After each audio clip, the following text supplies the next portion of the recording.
안녕하세요. 서울에 살고 있는 평범한 30대 기혼 여성입니다. 저는 현재 서울의 한 백화점 매장에서 근무하고 있습니다. 연말이라서 쇼핑하러 오는 사람들이 엄청나게 많아요.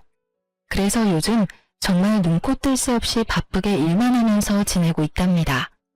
오늘은 모처럼 휴일이라 집에서 쉬다가 우연히 사연 라디오를 듣게 됐는데요. 정말 세상 별별 사연이 다 있더라고요. 그런데 제가 결혼하고 직접 겪은 일들도 만만치가 않아서 제 이야기 보따리도 이곳에 한번 풀어보려고 합니다. 혹시 여러분은 연말과 연초 어떻게 보낼 계획이세요? 저는 12월 열심히 일하고 1월에 남편과 겨울 춘천 여행을 가기로 했습니다. 춘천에 시숙과 이혼한 형님이 가게를 하나 오픈했거든요. 사실 오픈한 지는 꽤 됐는데 제가 바빠서 못 갔어요. 처음에는 남편과 제주도로 겨울 여행을 가려고 했었는데 기왕이면 여행 가는 김에 형님도 만나려고 춘천으로 변경했어요. 사실 저는 이혼한 형님과는 언니 동생 하면서 둘도 없는 친자매처럼 지내고 있거든요.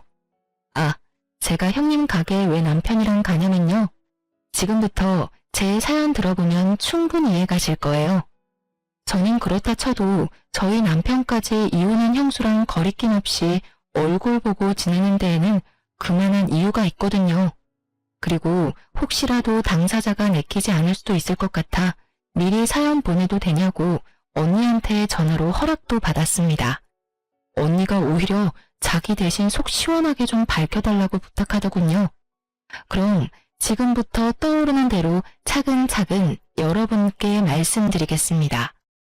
저는 집안 사정이 그다지 좋은 편이 아니었어서 고등학교 졸업하자마자 백화점에서 일을 했습니다. 지금은 제가 화장품 매장에서 일하지만 결혼 전에는 명품 매장에서 일했어요.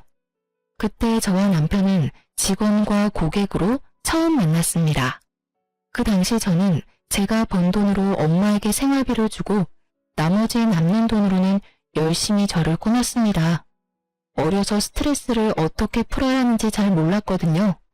그냥 휴일에 무작정 쇼핑으로 소비하는 게 일상이었습니다. 제 얼굴에 침 뱉기지만 솔직하게 말씀드리자면 지금과 달리 어릴 때의 저는 경제관념이 아주 엉망이었어요. 그래도 그나마 다행이었던 건 제가 이성관계에 전혀 관심이 없어서 다가오는 남자들은 다 거절했습니다. 사실 막연하게 호기심은 있었는데 일하느라 지쳐서 연애 따위 꿈도 못 꿨었죠. 그러다 남편을 만나 서로 첫눈에 반해서 저는 첫 연애이자 마지막 연애를 시작할 수 있었습니다. 신기하게 아무리 바빠도 연애가 가능하긴 하더라고요. 저는 남편 만나서 사랑을 배웠고 시댁에서는 그 외에 다른 것들도 참 많이 배웠습니다. 그리고 조금 부끄럽지만 미래를 위해 저축하는 법도 남편과 연애하면서 습관을 들였죠. 그렇게 연애를 2년 정도 하고 저희는 결혼 약속을 했습니다. 처음 예비시댁에 인사드리러 가는 날에 잔뜩 긴장해서 몸이 굳었던 기억이 납니다. 예비신부가 엄청 표독스러운 얼굴로 저를 한번 노려보더니 이내 안 좋은 말들을 쏘아붙이더라고요. 엄마, 우리 왔어. 어머님, 안녕하세요. 처음 뵙겠습니다. 어머나, 누가 어머님이야? 말 조심해요, 아가씨. 이놈아, 넌 하다하다 이제 백화점에서 일하는 여자애 꼬셔서 집에까지 데리고 오냐? 넌 어떻게 생겨먹은 놈이 여자의 얼굴이면 다 되는 거야? 아니 조건 같은 건 따질 생각이 없는 거냐? 결혼이 애들 장난이냔 말이야. 아이고 데리고 온 여자의 수준 봐라. 아주 머리부터 발끝까지 명품으로 치장을 했구만. 겉이 화려하면 못하냐? 아무리 그래도 속은 못 바꾸지. 어머니, 그래도 처음 보는데 말이 너무 심하잖아요. 윤진이는 그냥 엄마한테 잘 보이려고 꾸미고 온 거라고요. 말이 심하긴 뭐가 심해? 어른 처음 만나는 날에 저렇게 과하게 나타나는 게 정상이냐? 난 저 아가씨 어디 TV쇼에 출연하러 온 줄 알았다. 화장은 또 얼마나 짙은지. 난 너 몇 년 잠잠하다가 결혼하래 데리고 온 데서 이제야 네가 정신 차렸나 싶어서 잔뜩 기대했어. 근데 어디 저런 인물을 데리고 와? 감히 우리 집안에 가당키나 한 줄 알아? 그리고 어른한테 인사로 가는데 여자애가 뭣도 모르고 저렇게 과하게 꾸몄으면 너라도 말렸어야지. 으이그 속 터져. 아이고 내 팔자야. 죄송합니다 어머님. 제가 너무 잘 보이고 싶은 마음에 과하게 꾸몄나 봐요. 다음에는 꼭 단정히 오겠습니다. 어머 아가씨, 나한테 어머님이라 부르지 말라니까요. 내 아들이랑 얼마나 만나다 헤어질진 모르겠지만요. 아가씨랑 나 사이에는 다음은 없네요. 그러니까 험한 꼴 더 당하지 말고 돌아가요. 저는 그때 처음 겪는 상황에 너무 놀라고 무서웠습니다. 아무래도 저는 남편과 학력 차이도 나고 모든 면에서 스스로 부족하다고 생각하고 있었거든요. 자존감이 떨어져 저도 모르게 겉모습을 과하게 꾸몄던 것 같아요. 첫사랑이자 마지막 사랑인 것 같은 남편을 절대 놓치고 싶지 않았거든요. 그런데 아무것도 못해보고 겉모습 때문에 예비 시모의 미움을 사버리고 결혼을 못하게 될까봐 너무 무서웠어요. 예비 시모가 반대하니까 헤어지자고 할 줄 알았던 제 남편은 뜻밖에도 다 본인이 부족해서 제가 심하게 욕먹는 거라며 울면서 제게 사과했습니다. 오빠, 미안해. 아니야, 네가 왜 미안해. 우리 엄마 저러는 거 다 나 때문이야. 엄마한테 그런 모진 말 듣게 해서 내가 미안해 윤진아. 네가 아니라 내가 부족해서 그래. 다 내 잘못이야. 우리 엄마 저렇게 화낸 건 너한테 이유가 있는 게 아니라 과거에 내가 하고 다닌 행동들 때문에 그래. 남편은 저랑 6살 차이가 나는데 저보다 연애의 경험 많은 건 알고 있었어요. 처음 만날 때부터 자기는 여자를 엄청 많이 만나고 다녔다고 고백했거든요. 그런데 그 자세한 내막은 저도 몰랐습니다. 판도라의 상자를 열고 싶지 않았으니까요. 남편은 예비 시모가 노발대발하자 그제서야 제게 울며 자세한 내막을 털어놓는 겁니다. 남편은 집이 꽤 살았어서 백수로 오래 지내며 시부모 돈 펑펑 쓰면서 많이 놀러 다녔대요. 노는 걸 너무 좋아해서 남들보다 늦게 자리 잡았다 하더라고요. 그래서 시모가 남편을 늘 한심하게 바라보았다 합니다. 그런데 남편 얘기를 들어보니 본인 나름대로의 아픔이 또 있더라고요. 남편이 어렸을 때 시부는 늘 바람을 폈고 그는 엄마가 우는 모습만 보고 자랐대요. 그래서 더 사랑을 안 믿고 여자도 막 만나고 다녔다 합니다. 애초에 결혼을 안 할 생각으로 이 여자 저 여자 만나고 다닌 거죠.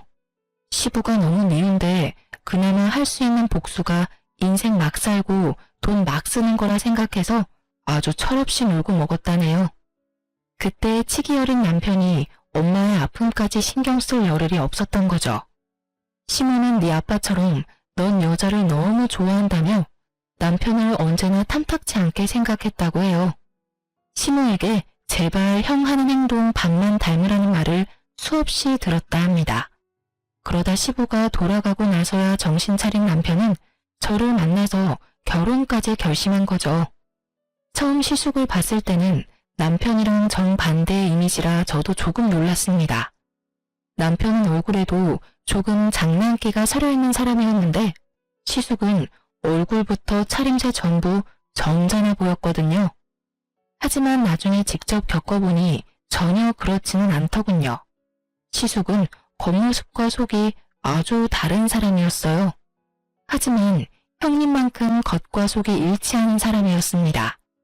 반대하는 결혼 둘이 알아서 해보라고 시모가 내쳤지만 남편과 저는 허락을 받고 싶어서 시모에게 계속 문을 두드렸습니다. 그러던 중에 저는 처음 형님과 마주했어요. 형수님 계셨네요? 형이랑 같이 왔어요? 도련님 오셨어요? 형은 아직 회사에 있고 어머님은 지금 잠시 통화하러 방에 들어가셨어요. 밥 먹으러 놀러 오라고 해서 잠깐 혼자 놀러 왔는데 혹시 도련님 여자친구 윤진 씨라고 했죠? 어머, 반가워요. 이야기만 듣다가 이렇게 처음 만나네요. 어쩜 너무 화사하고 예뻐요. 도련님이 첫눈에 반할 만한데요? 형수는 또 부끄럽게 그런 얘기를 왜 해요? 아, 안녕하세요. 이렇게 반겨주셔서 감사합니다. 아니 뭐냐, 여기 너 또 언제 온 거야? 만나기 싫다는데 넌 왜 자꾸 내 집에 저 아가씨를 데리고 오는 거냐? 엄마, 사람 앞에 두고 진짜 왜 그래요? 끝까지 반대한다 하셔도 저희 결혼할 거예요. 그럼 내 허락 없이 하면 둘이 결혼하면 될걸. 이렇게 찾아와서 고집 부리는 이유가 뭐야? 네 형수 모처럼 나 만나러 집에 왔는데 너랑 네 여자친구가 우리 시간 다 망치는구나. 어머님, 저는 괜찮아요. 도련님도 얼른 장가가야 하잖아요. 저는 도련님 여자친구 처음 봐서 너무 신기하고 좋은데요. 아가, 저는 편 들어주지 마라. 아이고, 내 정신 좀 봐라. 너 저번에 먹고 싶단 오이소박이 내가 해놨으니까 쟤들 보내고 얼른 누룽지 끓여서 우리끼리 먹자. 첫째 며느리에게 알콩달콩 귓속말하는 예비시무를 보면서 참 부럽기도 하고 저는 미움받는 입장이니 묘한 감정이 들었어요.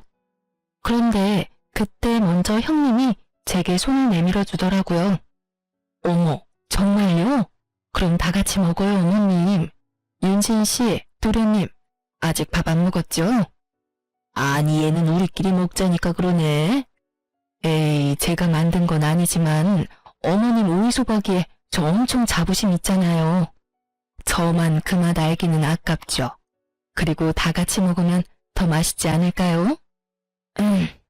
그럼 뭐, 둘 다 안 먹었으면 다 같이 한술 뜨던지. 네, 저도 너무 먹어보고 싶어요, 어머님. 감사합니다. 어머님이라고 부르지 말라니까 그러네. 에이, 어머님, 그럼 윤진 씨가 부를 만한 호칭이 없는데요. 어머님한테 언니라고 부를 순 없잖아요. 아이고, 넌 또 뭔 똥단지 같은 소리냐? 내가 첫째 너 때문에 웃는다. 어머님, 누룽지는 제가 끓일 테니까 좀 앉아 계세요. 모두에게 밝게 웃어 보이는 형님의 첫인상은 화장기는 없었지만 반짝거리고 선해 보였습니다.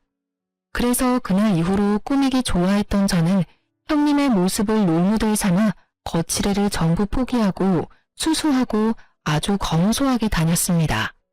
저도 화장빨 말고 저 자체로 빛나는 사람이 되고 싶더라고요. 그렇게 만날 때마다 점점 바뀌어가는 제 겉모습에 예비 시모의 문초리도 점점 부드럽게 변해가더라고요. 저는 기어코 노력한 끝에 점수를 딸 수 있었고 결혼 허락까지 받을 수 있었습니다. 막 축복을 받는 결혼까지는 아니었지만 반대하는 결혼이 아니라는 사실만으로 저는 너무 행복했어요.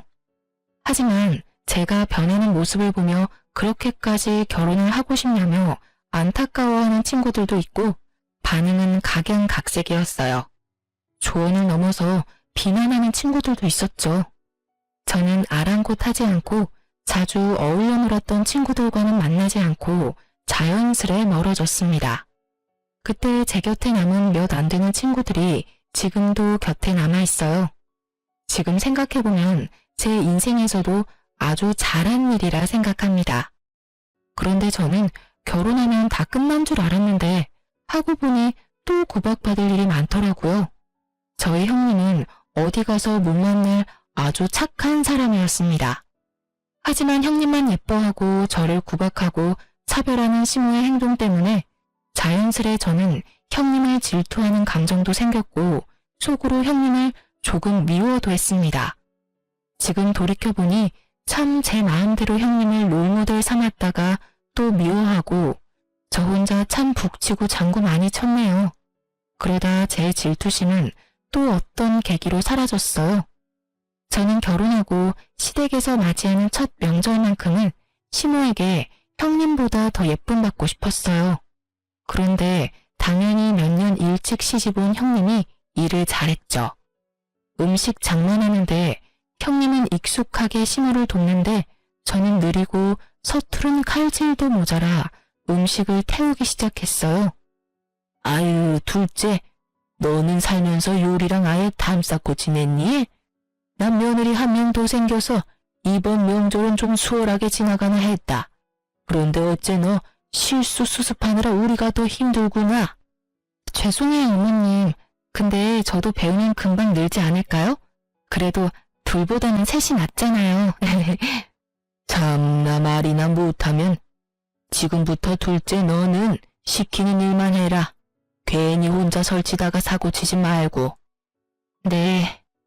아니면 동서 잠깐 방에 가서 좀 쉬다 올래? 방에서 쉬고 오라는 형님의 말에 속으로 꽤나 당황했습니다. 형님이 저를 그 상황에서 배척하는 건가 싶었거든요. 네? 뭐 첫째 말대로 그렇게 하는 것도 나쁘지 않겠구나. 아가, 항상 나랑 둘이 하다가 한 명 더 끼니까 도리어 정신이 없지? 예, 나머지는 나랑 첫째가 마무리할 테니 넌 방에 들어가 있어라. 차라리 그게 더 도움되겠다. 지금은 뭐 정신 사나워서 원. 아, 그게 아니라요, 어머님. 동서 백화점에서 종일 구두 신고 힘들게 일하니까 오늘만큼은 좀 쉬었으면 해서요. 들어보니까 이번 주 내내 일했는데 오늘 하루 딱 쉬고 내일 또 출근한대요. 어머님이랑 저는 워낙 해왔던 거라 손에 익었는데 아직 동서는 그렇지 않잖아요. 형님, 저는 걸핏하면 혼자 열등감에 사로잡히곤 했는데 저를 진심으로 걱정하는 형님의 눈빛과 말은 엄청 감동이었어요. 그런 거라면 형님, 어머님, 저 이제 실수 안 할게요. 간단한 거라도 도울 수 있게 해주세요. 저만 가서 어떻게 쉬어요? 저 하나도 안 힘들어요. 오히려 혼자 쉬는 게 더 힘들어요. 우리가 힘들어 이거사. 그럼 사고 치지 말고 지금부터 딱 하라는 것만 해라. 알겠냐? 네. 잘해내고 싶었지만 참 야속하게도 저는 긴장한 탓에 손에 땀이 계속 났고 결국 시모가 아끼는 그릇을 놓쳐 깨트리기까지 했습니다. 쨍그랑하는 소리에 시모는 참을 대로 참았다며 제게 소리를 질렀어요. 너 정말 오늘 와서 사고만 치고 한 게 뭐가 있냐? 그거 첫째가 선물해준 비싼 접시야. 너 이 귀한 접시 어떡할 거야? 어머님, 정말 죄송해요. 손이 미끄러워서 그만. 넌 어디 네 형님 반만이라도 따라가 봐라. 내가 업고 다니지. 으, 어쩜 그렇게 죄다 엉성하니? 속 터진다 정말. 어머님, 일단 위험하니까 방에 잠깐 들어가세요. 저랑 동서가 바닥부터 치울게요. 시모에게 혼나니까 놀라서 손은 더 말이 안 듣더라고요. 깨진 접시 조각을 맨손으로 치우려는데 형님은 바로 제 손을 저지하고 고무장갑을 끼곤 저 대신 바닥을 청소했습니다. 동서, 그러다 예쁜 손 다쳐. 내가 할 테니까 잠시 앉아 있어. 죄송해요, 형님. 청소 후에 형님은 다 같이 마실 수 있게 차를 우리더니 시모와 제게 내밀었습니다. 놀라서 몸이 굳었을까 봐요. 아가, 역시 너는 센스가 타고났구나. 에이, 어머님, 혹시 저 처음 시집 왔을 때 기억나세요? 자꾸 저 띄워주시면 저 동서 보기 창피해요. 형님이 배시시 웃자 시모는 갑자기 웃음보가 터졌습니다. 영문을 모른 채 저는 두 사람을 보면서 차만 홀짝이고 있었죠. 어머, 아유, 내가 이제 늙었나 보다. 잠시 망각했어. 그래, 너에 비해 둘째는 양반이구나. 둘째 너 지금 손 빠르고 꼼꼼한 이 형님이 처음 우리 집 왔을 때 어땠는 줄 아니? 글쎄, 자기가 음식 혼자 다 하겠다고. 어머님, 저만 믿으세요. 하길래 믿고 외출하고 돌아왔더니 글쎄, 해 떨어질 때까지 거실 소파에 대자로 뻗어 자고 있었단다. 그래놓고 하는 말이 잠들어서 음식을 하나도 못했대. 아이고 배꼽이야. 정말 형님이요? 그래. 네 형님이 그랬어. 그래놓고 지도 놀랐는지 내 불호령에 벌떡 일어나서는 이제라도 빨리 해보겠다면서 잠결에 기름이라고 식초를 후라이팬에 냅다 돌려서 후라이팬에 불을 냈지 뭐냐. 그래서 불이 쉽게 안 꺼져서 주방에 소화기 뿌리고 난리 났었죠. 어머님, 그때 저한테도 아까처럼 말씀하셨었는데 기억나세요?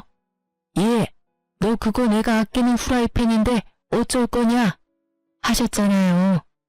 아까 동서 보는데 저 보는 줄 알았다니까요.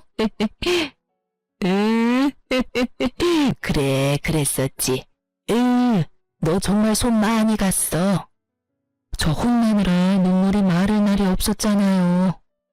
신나서 형님의 실수 에피소드를 말하는 시모와 맞장구 치며 웃는 형님을 보면서 비로소 긴장이 풀리더군요. 형님이 일부러 저 덜 혼나게끔 옛날 이야기를 꺼낸 것 같아서 그 마음이 참 고마웠습니다.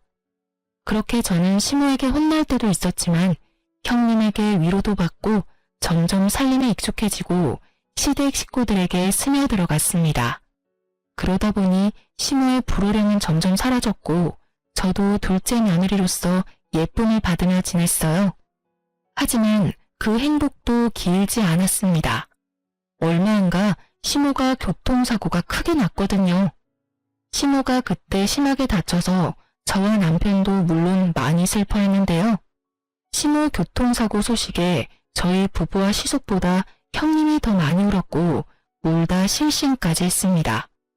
어머님, 일어나 보세요. 어머님, 저희 왔어요. 형님, 괜찮으세요? 저는 쓰러진 형님을 챙겼고 형님은 제가 생각했던 것보다 강했습니다. 다시 정신 차리자마자 시모를 간병할 준비를 하더군요. 그리고 의외로 효자인 줄 알았던 시숙은 잠깐 얼굴을 비추고 병원에는 잘 나타나지 않았습니다. 형님은 그런 무심한 아들을 대신하듯 중환자실 면회 때 그 잠깐에도 따뜻한 물수건을 미리 준비해서 시모 얼굴과 손, 발을 열심히 닦아냈습니다. 저와 남편은 그런 형님을 보고 또 한 번 많이 배웠습니다. 그리고 형님은 시모 누워있는 동안 혈액순환이 잘 되어야 한다며 짧은 면회 시간 끝날 때까지 발바닥을 열심히 주물렀죠. 그 사랑 덕분인지 시모는 회복이 빨랐고 의식을 차린 후 일반 병동에 옮겨졌습니다. 얘들아, 고맙다. 내가 너희한테 큰 빚을 졌구나. 빚이라니 어머님, 그런 말씀 마세요.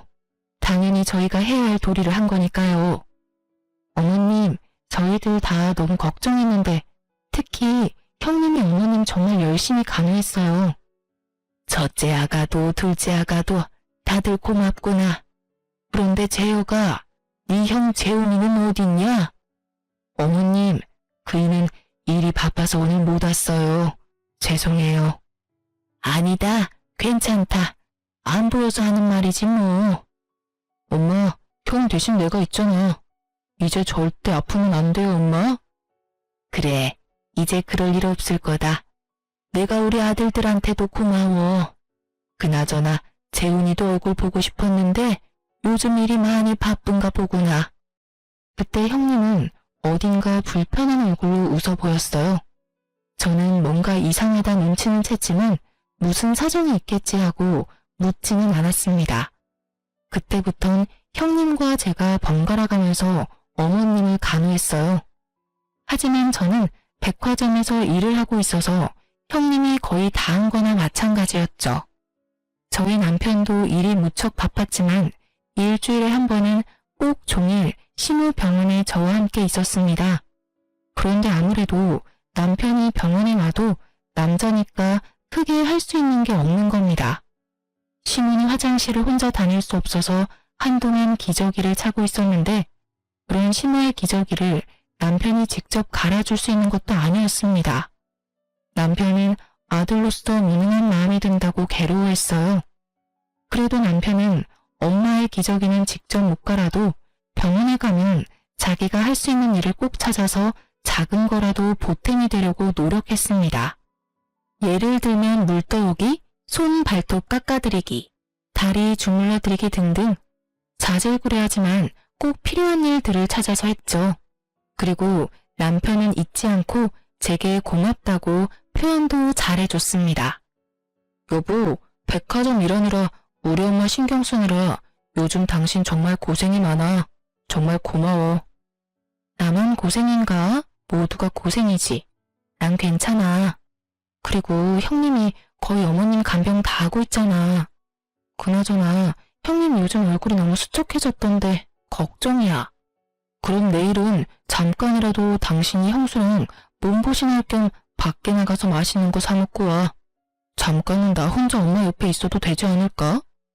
그래, 좋은 생각이네. 그렇게 저는 남편과 어머님을 보러 갔는데 시모는 갑자기 아들 낳아봤자 키워봤자 다 소용없는 거라고 한숨을 깊게 내쉬었습니다. 다 소용없어. 나도 딸을 낳았어야 하는 건데. 엄마, 듣는 아들 섭섭하게 왜 그러셔? 오늘 컨디션 많이 안 좋아요? 이 여사 왜 이러실까? 우리 어머님 욕심 너무 많으시다. 이미 형님이랑 제가 딸이잖아요. 분위기를 풀어보려는 저와 남편의 노력에도 시모는 좀처럼 웃질 않았고 얼굴이 어둡더라고요. 시모 얼굴에 드리워진 그늘과 근심이 얼굴 콧배기도 안 비추는 시숙 때문이란 걸 형님을 통해 뒤늦게 알았습니다. 아까 아침에 어떤 할머니가 어머님한테 며느리는 둘인데 왜 아들은 하나냐고 했거든요. 그 말에 빈정이 많이 상하셨나 봐요. 형이 병원에 잘 안 와요? 그때 한 번 오고 안 오네요. 그 사람이 내 말은 통듣지를 않아서요. 혹시 서방님이 형한테 병원에 좀 오라고 말해줄 수 있어요? 그럼 한 번은 올 것 같은데. 형수님, 혹시 형이랑 싸웠어요? 그게... 그럼 제가 형한테 직접 말해볼게요. 남편은 어떻게 시숙을 곧장 병원으로 불렀고 시모는 큰아들 오랜만에 보고 얼굴이 밝아졌습니다. 아이고, 우리 큰아들 왔어? 아이씨, 엄마, 아직도 소변줄하고 있어요? 병실에 지린내가 진동이네.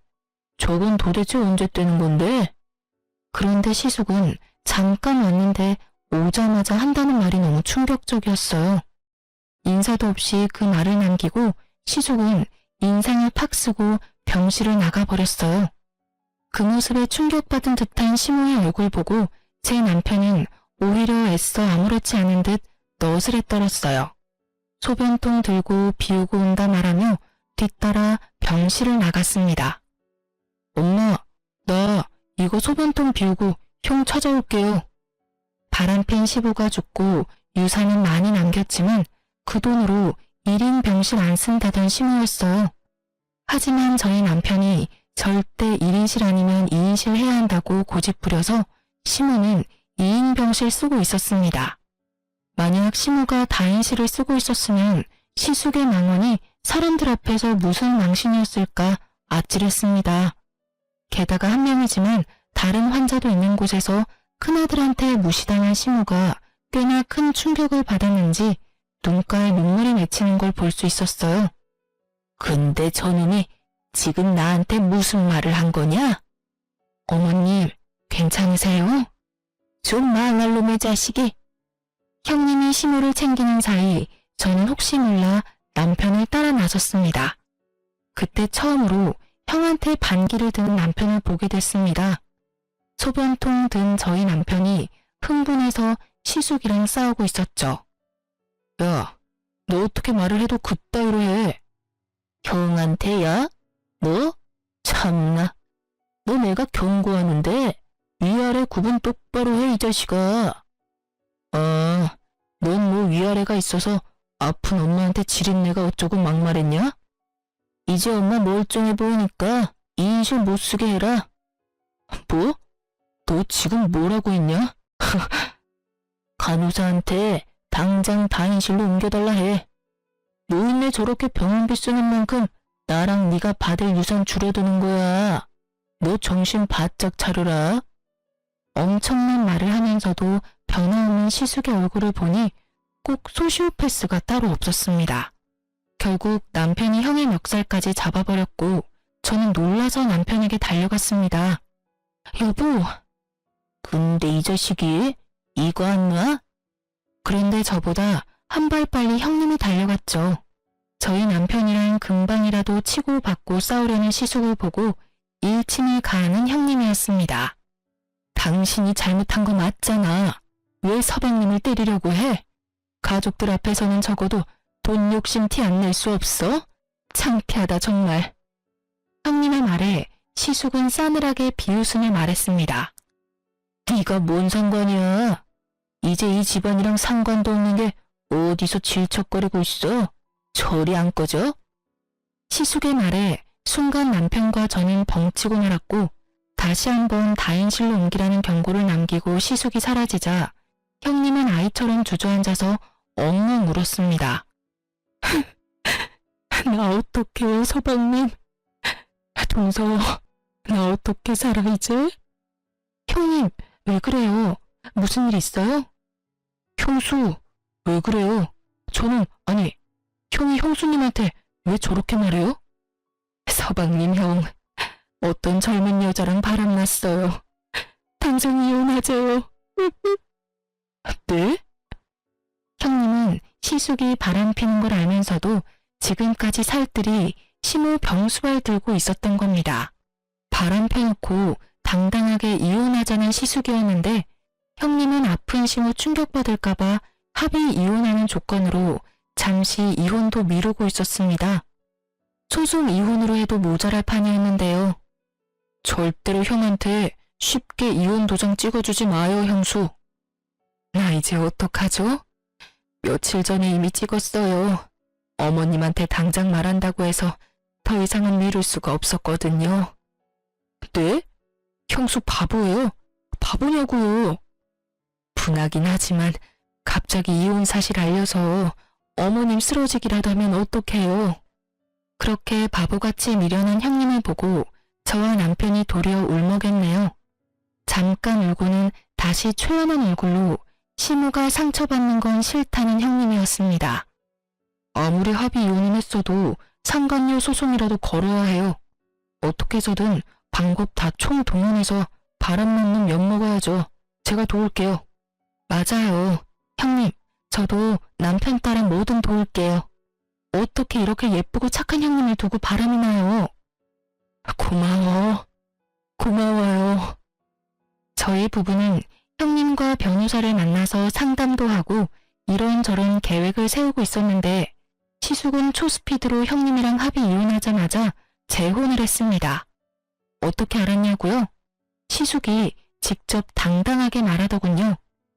시숙이 갑자기 중요하게 할 말 있다며 저희 부부를 상간녀와 식사 자리에 불러냈거든요. 아니 젊은 여자랑 바람난 거 무슨 자랑이라고 아주 동네방네 소문내려고 결혼식도 올린다 하더라고요. 뭐가 급한지 시숙은 벌써 혼인신고도 올렸고 요란하게 결혼식 준비도 하고 있더라고요. 안녕하세요. 우리 자기한테 말씀 많이 들었어요. 얼굴에 철판이라도 깔았는지 아무렇지 않게 저와 남편에게 해맑게 인사하는 상간녀 보고 저와 남편은 보란듯이 투명인간 취급을 해줬습니다. 급한 일이라더니 이런 자리에 왜 불렀어? 결혼 전에 인사 나누려고 불렀지. 우리가 한가해 보이나 봐? 그리고 내가 왜 형 상간녀한테 인사까지 해야 하지? 네? 너 말 조심해. 내가 뭘? 듣는 귀들도 있는데 상간녀라니? 어머 아주버님, 상간녀를 상간녀라 하지. 그럼 뭐라 불러요? 재수씨. 언제는 그쪽이라더니 이제야 저를 재수씨라고 불러주시네요. 우린 보이는 그대로 말했는데 뭐가 문제인지 모르겠네. 그리고 엄마는 병원에 아직도 계시는데 형은 뭔 생각으로 우릴 여기 부른 거야? 진짜 제정신 아니지? 삐딱하게 구는 것도 정도 끝에 이제 가족이라곤 너랑 나랑 둘뿐인데 서로 의지하고 살아야 하지 않겠어? 뭔 개소리야 그게. 우리 엄마 멀쩡히 살아있는데. 죄송하지만 저는 형제끼리 싸움에는 관심 없어요. 그냥 다 같이 잘 지내고 싶거든요. 물론 동서랑도 잘 지내고 싶고요. 우리 형님은 어머님 병원에 있는데 당신 지금 누구 보고 동서래? 진짜 뻔뻔하네. 상간녀 주제. 부부가 합심해서 적대적이네요. 자기야, 나 슬슬 화내려고 하는데요. 언제까지 여기 있어야 해요? 일단 오늘 두 사람 부른 건 내 결혼식에 올 가족이 두 사람뿐이잖아. 와서 자리 좀 채우라고. 형, 아까부터 왜 엄마 없는 사람 취급하냐니까? 그럼 노인네 소변줄 달고 결혼식 오라 해? 진짜 아주버님 그렇게 안 봤는데 정말 이기적이네요. 우리가 왜 참석해야 해요? 전 절대 그 결혼식 안 가요. 그럼 재수 씨는 오지 말던가요. 됐고, 야, 너만 와. 아니, 나한테 가족은 지금부터 형 제외하고 딱 3사람이야. 엄마, 이 사람, 형수. 네가 엄마 없는 사람 취급하니까 나도 지금부터 너 없는 사람 취급해 줄게. 뭐라고? 안 그래도 상간녀 소송 들어와서 골치 아픈데 너까지 머리 아프게 하지 마. 어머머, 여보, 아주버님 모르셨나 봐. 우리가 형님 도와서 소송한 건데 말이야. 뭐라고요? 참나 기가 막혀서. 자기야, 가만히 듣고만 있을 거야? 아니, 있어봐봐 좀. 지금 재수씨가 말한 거 다 사실이야? 그래, 내가 배신당한 불쌍한 형수님 도왔다. 형, 너 그러다 천벌 받아. 너 진짜 돌았냐? 형제지간 배신하고 남인 네 형수 도와주는 게 말이 돼? 엄마가 알면 가만 계시겠냐? 정말 양심도 없다. 형수는 남인데도 아픈 우리 엄마, 자기 엄마처럼 지극정성으로 간호했어. 엄마가 형 너 바람난 거 알면 누구 편 들까? 너 정말? 아니, 동생이 저렇게 나대는데 자기는 멍청하게 당하고만 있을 거야? 탕감이는 씩씩거리더니 저희 남편에게 갑자기 물을 뿌리려고 하더군요. 저는 그대로 물잔을 낚아채서 먼저 상간녀에게 물을 뿌려줬습니다. 어디 감히 내 남편한테. 이게 무슨 짓이에요? 당장 우리 형님 대신해서 머리채라도 쥐뜯어주고 싶은데요. 내 손 더럽히는 거 싫어서 손을 못 대겠네요. 냉수나 차렸으니까 정신 좀 차리고 살아요. 상간녀가 자리를 박차고 나가니까 시숙은 두고 보자며 같이 따라 나가더군요. 그리고 얼마 후 병원에서 할 치료를 다 끝낸 시모는 몸은 여전히 불편해서 한동안 요양병원으로 옮겨 지내기로 했습니다. 형님은 더 이상 병원에 오지 못했어요. 시숙은 이제 혼인신고도 해서 자기 부인은 따로 있으니 시모 옆에 있지 말라며 형님을 내쫓아버렸거든요. 상간녀 소송 때문에 열받아서 그런 듯 했습니다.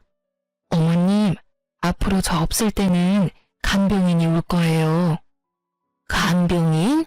혹시 첫째한테 무슨 일 생긴 건 아니지? 시모는 영문도 모른 채 갑자기 사라진 형님을 계속 찾았습니다. 형님을 걱정하는 시모에게 결국 저희 부부는 사실대로 털어놓았어요. 사실은요, 어머님. 엄마, 놀라지 말고 잘 들어요. 모든 이야기를 전해 들은 시모는 충격을 받은 듯해 보였지만 쉽게 무너지지 않았어요. 아주 비장한 표정을 지어 보였습니다. 있어 봐라. 내가 알아서 하마. 그 말 한마디가 얼마나 든든하고 멋져 보였는지 모릅니다. 그 이후로 시모는 온 가족을 시모의 요양병원에 다 불러 모았습니다. 이번엔 시모에게도 인사를 시킬 생각인지 시숙이 재혼한 상간녀를 데리고 나타났습니다. 엄마, 좋았어요. 그래, 장남 왔냐? 동 얼굴 보기 어렵구나. 얼마 만에 보는지 모르겠어. 죄송해요. 그럴 일이 좀 있었어요. 안녕하세요, 어머님. 그쪽은 누구? 엄마 아픈 사이에 저한테 많은 일들이 있었어요. 다 말씀은 못 드려요. 부부간 말하지 못할 사정이 있었거든요. 그 사람이랑은 이혼도 합의해서 잘했고 저는 진짜 제짝 만나서 재혼했어요. 시숙이 말을 워낙 청산유수처럼 해서 가만 들어보니 마치 본인 잘못한 거 하나도 없다는 듯 상황 설명을 하더군요. 그래서 뭐 이혼했다는 거냐? 예. 재혼도 그 사이 했고? 네. 결혼식은 좀 이따 올릴 건데 혼인신고 먼저 했어요. 그래서? 예? 그동안 코빼기도 안 보이더니 이제서야 새 부인 데리고 나타난 이유가 뭐냐? 그게 저 요즘 사업이 좀 어려워져서요. 엄마가 좀 도와주셔야겠어요. 그래? 2억 정도 필요해요. 2억 달라는 말을 시모에게 아무렇지 않게 꺼내는 시숙을 보고 저와 남편은 깜짝 놀랐습니다. 뻔뻔한 것도 정도가 있잖아요. 게다가 시숙은 결혼식 비싼 호텔에서 해야 한다며 돈을 펑펑 쓰고 있었거든요. 사업이 어려운 와중에도 시숙은 바람피고 무리하게 재혼하느라 사치하고 있었던 거예요. 놀란 저희 부부와 달리 잠자코 듣던 시모의 얼굴에는 표정 변화가 없었습니다. 안 그래도 나 죽고 나면 유산은 어떻게 할지 모두에게 말해주려고 오늘 불렀다. 내가 한 번도 돈 관련해서 따로 얘기한 적 없으니까 다들 궁금도 했겠지. 이번에 교통사고 나면서 깨달았어. 참, 언제 어디서 어떻게 죽을지 알 수 없는 게 이놈의 인생이야. 그래서 미리 내가 정리를 좀 하려 한다. 저는 그 순간 상간녀에게 해실거리며 웃는 시숙의 악마 같은 모습을 또 봐버렸습니다. 정말 역겨웠어요. 하지만 어머님이라고 눈이 없을까요? 그네, 넌 돈 얘기하니까 대놓고 좋아하는구나. 그런 거 아니에요, 엄마. 그런데 그냥 유산 나눠주면 재미없지. 나도 보험은 들어놔야 할 거 아니야? 내가 죽기 전까지 나 보살필 놈한테 더 많이 줘야지. 안 그러냐? 그럼 이제 말해봐라. 나 요양병원에서 퇴원하면 첫째, 둘째 중에 어느 집으로 가면 되냐? 그게... 시모의 말에 시숙은 머뭇거렸고 남편은 그런 시숙을 비웃었습니다. 엄마, 둘째 아들이 모실게요. 네, 어머님, 저희 집으로 오세요. 그러자 시숙은 아니라며 장남이 모시겠다 소리쳤죠. 무슨 둘째 집에 가요? 엄마는 장남이 모셔야지. 자기야, 그게 무슨 말이야? 나랑 상의도 없이 그런 게 어딨어. 그런 말은 전혀 없었잖아. 난 싫어. 상간녀가 눈치 없이 시숙에게 칭얼거리자 시숙은 참지 않고 불같이 화내더라고요. 어떻게 될지 모르니까 넌 좀 조용히 있어. 에휴, 젊은 아가씨가 아주 꽉 막혔네.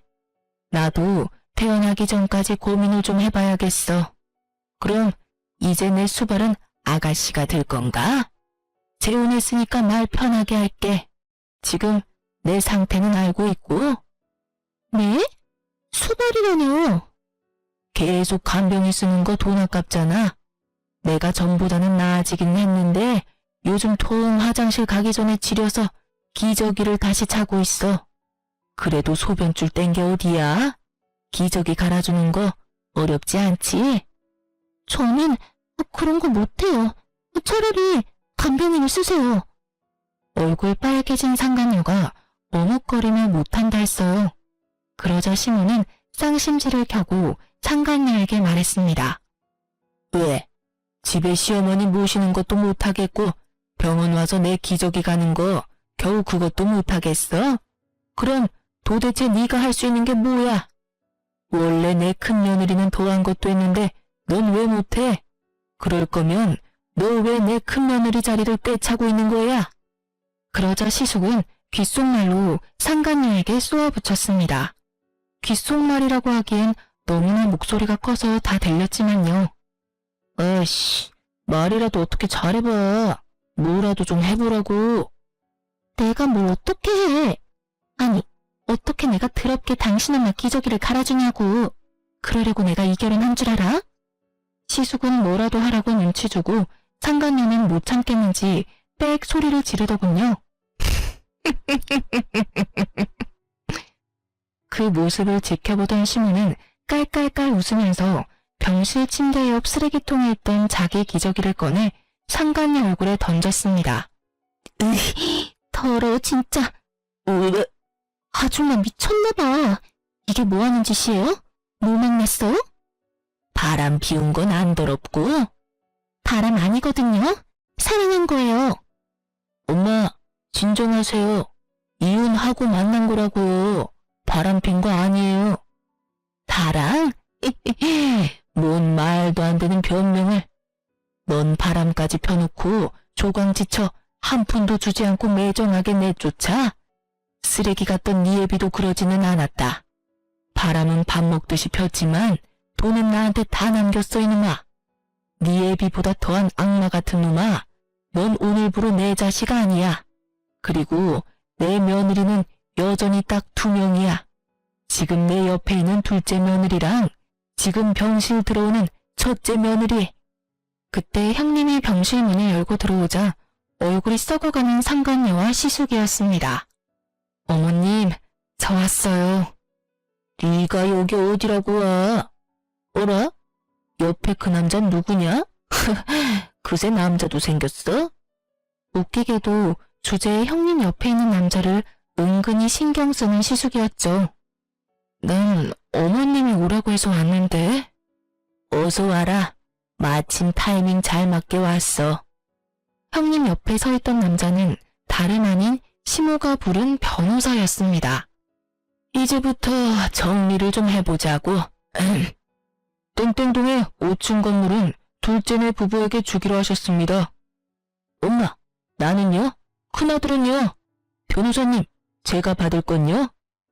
현재 묘사님께서 살고 있는 집 말고 따로 세주고 있는 지방 아파트가 한 채 있습니다. 변호사가 뜸들이며 누구 줄지 말을 안 하니 시숙은 초조한 얼굴로 재촉하더군요. 일단 그 아파트 말고 첫째 아들분께는 통장을 넘기기로 하셨습니다. 물론 지금 당장 진행하는 게 아니라 모든 재산은 피상속인이 사망하시고 난 뒤에 유산으로 상속받는 겁니다. 알아요. 그러니까 내가 얼마나 받는데? 내 아들한테 미리 보여줘요. 네, 그럼 여기 통장. 변호사에게서 시숙이 화난 얼굴로 통장을 받아들고 상간녀랑 시숙은 금액을 확인했습니다.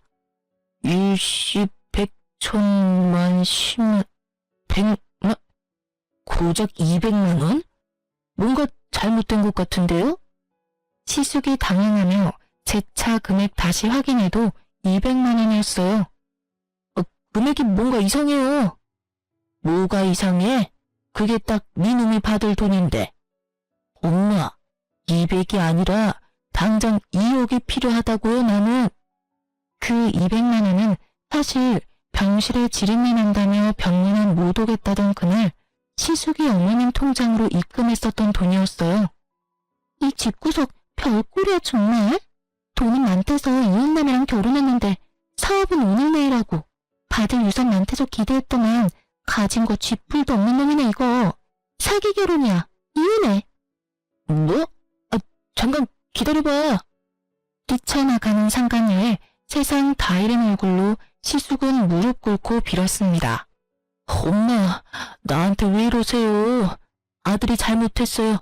이제 장난 그만하시고요. 아파트는 나 줄 거죠? 한심하기 짝이 없는 이놈한테 내가 왜 아파트를 줘?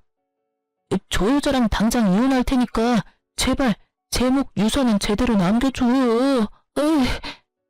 시모가 들은 척도 안 하자 시숙은 시모의 바지가랑이를 붙잡으며 말했습니다. 엄마, 그럼 아들 사업이라도 좀 도와줘요. 아까 말한 2억은 도와줄 거죠? 나 이러다 진짜 망해요. 2억? 2억이 누구 개 이름이냐? 맡겨놨어? 난 앞으로 나 먹고 살 돈이란 병원비밖에 없어 이제. 엄마.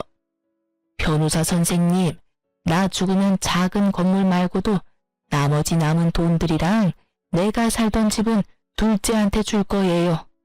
나 때문에 고생을 많이 했거든. 아파트는요, 엄마? 아파트 있잖아요. 이미 난 네 조강지처한테 그 아파트 줘버렸는데 네가 이혼 안 했음 그 아파트 팔아서 같이 썼겠지. 멍청한 놈.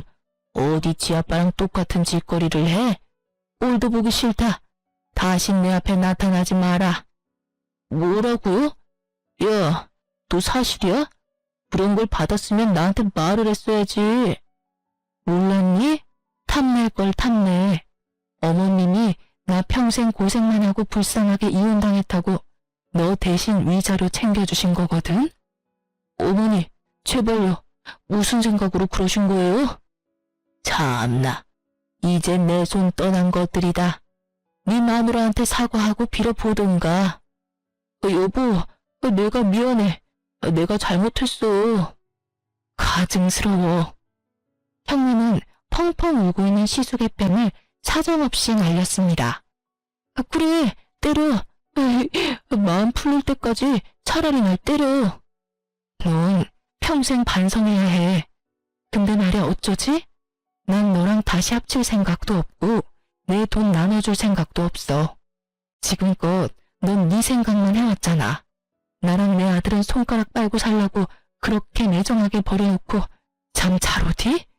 그리고 너 어머님 병실에 있을 때 한 번이라도 말 따뜻하게 해본 적 있어? 가족들 먼저 버린 건 당신이야. 일어나. 이제 와서 불쌍한 척 거짓 눈물 흘리지 마. 그동안 엄마랑 형수한테 피눈물 나게 한 건 형이잖아.